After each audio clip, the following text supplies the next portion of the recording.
crank it up. I'm Jim Price, and on this episode of Calling All Titans, I want to talk about the Sphinx of ancient Egyptians. I think it's possible to like a faction and still think that they need a Titan, with ancient Egyptians serving as a prime example, even though they were in my top 10 last time I did it. However, as some have pointed out, they are a rather late faction in the timeline to be getting a Titan, and that's certainly an interesting observation that I'll discuss today. Since this Titan has already been revealed, we can jump right in and start with our three basic questions. What went wrong with the original faction? What do they need? And what did the Titan give them? As I talked about with skeletons, burying at its core is a state machine, but the ancient Egyptian version is somewhat simpler than skeletons. Cards are buried, and they are uncovered. There aren't so many boosts. So what's the point? I get asked this a lot, as a lot of players freely admit that they don't understand how ancient Egyptians work or the merits of burying, which I describe as a deferred extra play that avoids power creep and offers potential obfuscation. You commit a card, but it can't be exploited because it doesn't add power, so it is a natural way of progressing on a base. The obfuscation means that your rivals don't really know how to defend against what I'm doing, which matters to Pharaoh and Lost Knowledge. You'd be amazed at how many players don't know that you get a free uncovering at Daybreak, the start of your turn, or that burying minions and modifiers is actually a local play. Already by knowing the first rule, Egyptians got a lot better. But in addition to some disappointing cards or bad fits, Egyptians have problems with their draw order because of how their state machine works. You can freely play mummies because they get buried later. Pharaoh wants buried cards. Priest of Anubis wants buried cards. You have self-burying cards, but that removes the obfuscation and potentially telegraphs your play. The problem is that the best burying cards are also the best uncovering cards, Seal the Tomb and Pyramid Engineer, with Lost Knowledge in that category as well. For Pyramid Engineer, the specific timing early game means that you may be forfeiting a precious uncover. Priest of Anubis wants a buried card, but doing what Egyptians do can actually make it go down in power. It's not uncommon for minions to gain 2 power as their only ability, but when it can revert to a dead card, that's really unfortunate.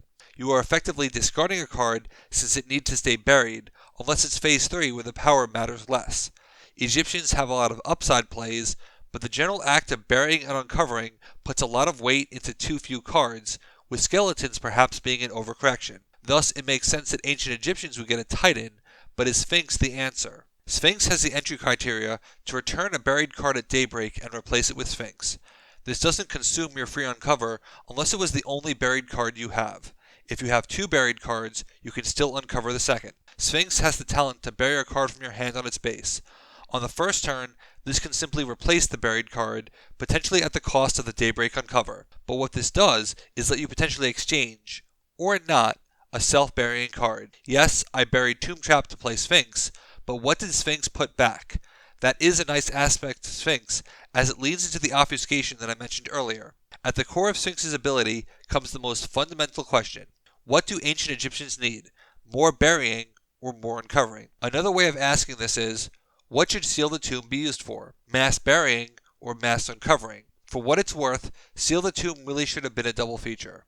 With the current approach, the Sphinx lets you bury a card, which means that the Pyramid Engineer is free to uncover it almost immediately for a generic extra play. While this isn't always powerful in the ancient Egyptian context, it is powerful for your partner. One internal play you could do is bury a priest with the Sphinx, play an engineer to uncover it, use the talent of the engineer to bury a card, and you get a free 6 power and card draw from Pharaoh.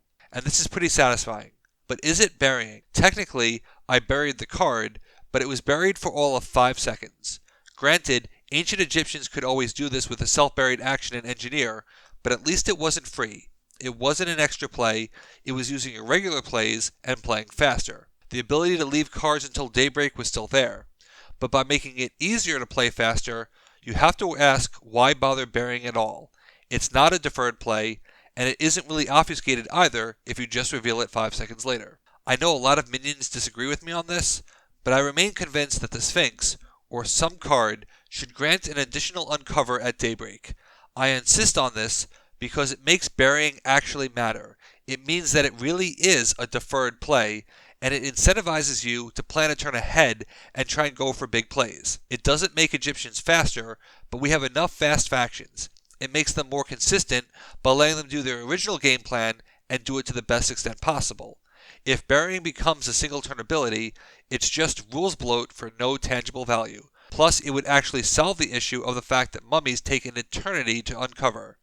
Mummies end up just being fodder for Priest of Anubis because I don't have the uncovering turns for them otherwise, and this would solve that. Instead, the star criteria of returning a mummy and the Sphinx ongoing offer an indirect way of solving the mummy problem, one that I'm not sure is a good thing, even though it is good for this faction. Just as the Cowboy Titan was an errata to dueling, on a smaller scale, the Sphinx is an errata to burying by taking away the risk of burying, which I thought was crucial to the identity. With the advantage of avoiding power creep comes the reality that you may be pre-discarding your card if it doesn't get to uncover, and I really like that. Instead, Sphinx is saying that you can undo the downside of your whole mechanic and just let it be good things, and that feels wrong to me, especially in a post-Titan context when you could have made the rules be whatever you want and balance the faction according to the rules that really only affect them. Don't get me wrong, this ongoing ability certainly has its uses. Maybe you didn't draw Lost Knowledge. Maybe your rival got out of Tomb Trap range. Maybe you just want to stage a mummy so that Priest of Anubis doesn't lose its power. I get all the use cases, I just don't like it. It feels like a correction to what burying could have been, remaining on the base that comes next, and solidifies my point that I like ancient Egyptians, but they feel like a prototype of their true form. They feel unfinished and unpolished in their original version. If Sphinx is meant to be a course correction, I actually like burying less, because it loses a lot of the nuance that made it special to me.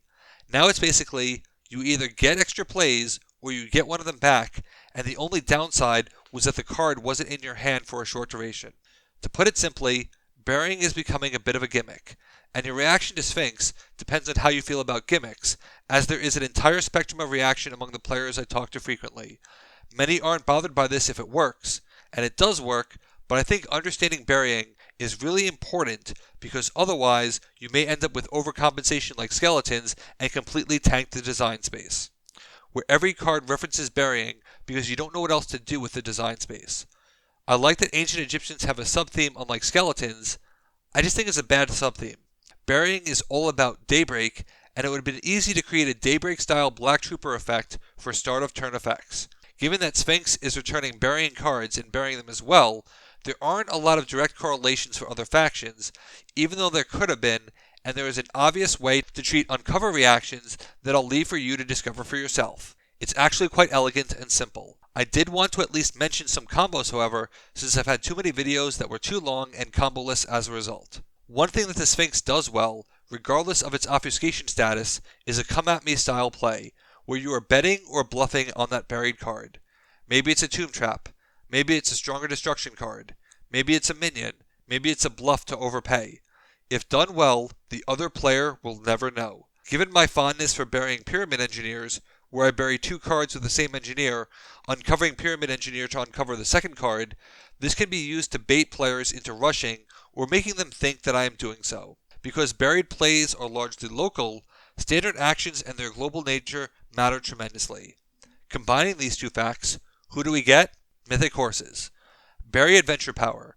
You can pull on, pull off, or you can bluff and get it back. And it's really powerful because you can combine this with the other specials to be as efficient as you need to be. Burying togetherness power could mean playing a C-star on someone else's turn for really no downside since you can get it back. Given that Sphinx can get one card back and Lost Knowledge or Pharaoh can uncover the other, you can bury aggressively, having more options and getting the other one back. With their diverse action spread, Mythic Horses have a lot of options that can matter a lot. Extra plays, bonus power, movement. I already like this combo because Daybreak Mummies can trigger Rainbow before you commit to any play. But Mythic Horses get a decent threat of destruction, and it's worth pointing out that Plague of Locusts being able to be played before Pharaoh makes Tomb Trap better. I don't talk about cheap enough, but I need to mention it here. As a cantrip, You Shall Pass is really powerful in Phase 3. It's a double feature, which makes it a lot easier to part with it temporarily, and you don't have to play it because you can get it back with the ongoing. This gives you a lot of movement options in Phase 3, basically acting as a lightning rescue type when you also have a flock that you can bury. If you need to reveal it and move a ton of things off, you can. If it would be bad to do so, draw the flock back and stay as you were. Movement in Phase 3 is always useful, but I like the other plays that it can set up, and honestly, if you have no other card worth playing, a rival Phase 3 play of Shearing is not that bad, and can even intentionally stop a double score, which was absolutely hilarious. So what does Sphinx do for the greatest combo in the history of Smash Up, Luch Egyptians? While I may not like the ongoing, it does allow you to aggressively bury a Caparroja should you need to try for the solo. And if the solo is avoidable, just return it.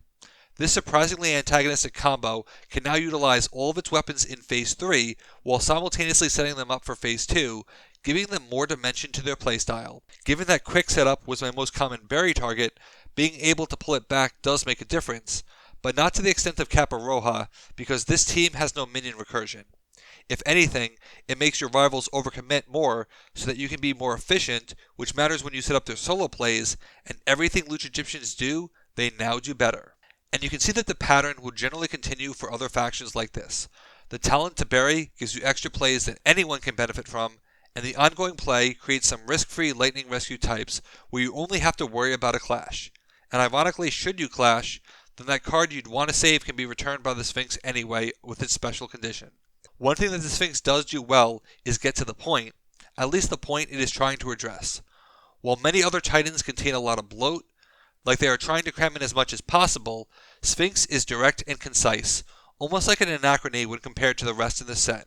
I will give it credit for that, but I do worry that this makes burying less special by normalizing the risk-reward into just play extra cards and get burying benefits from Pharaoh and Skeletons. A lot of players like Sphinx though, and some of them have even played it, so your opinion may differ. What are your initial thoughts on Sphinx, and what faction do you want to try with them that doesn't rhyme with gelatin? Let me know in the comments. Thanks for watching. Be sure to like and subscribe. Let's shut it down.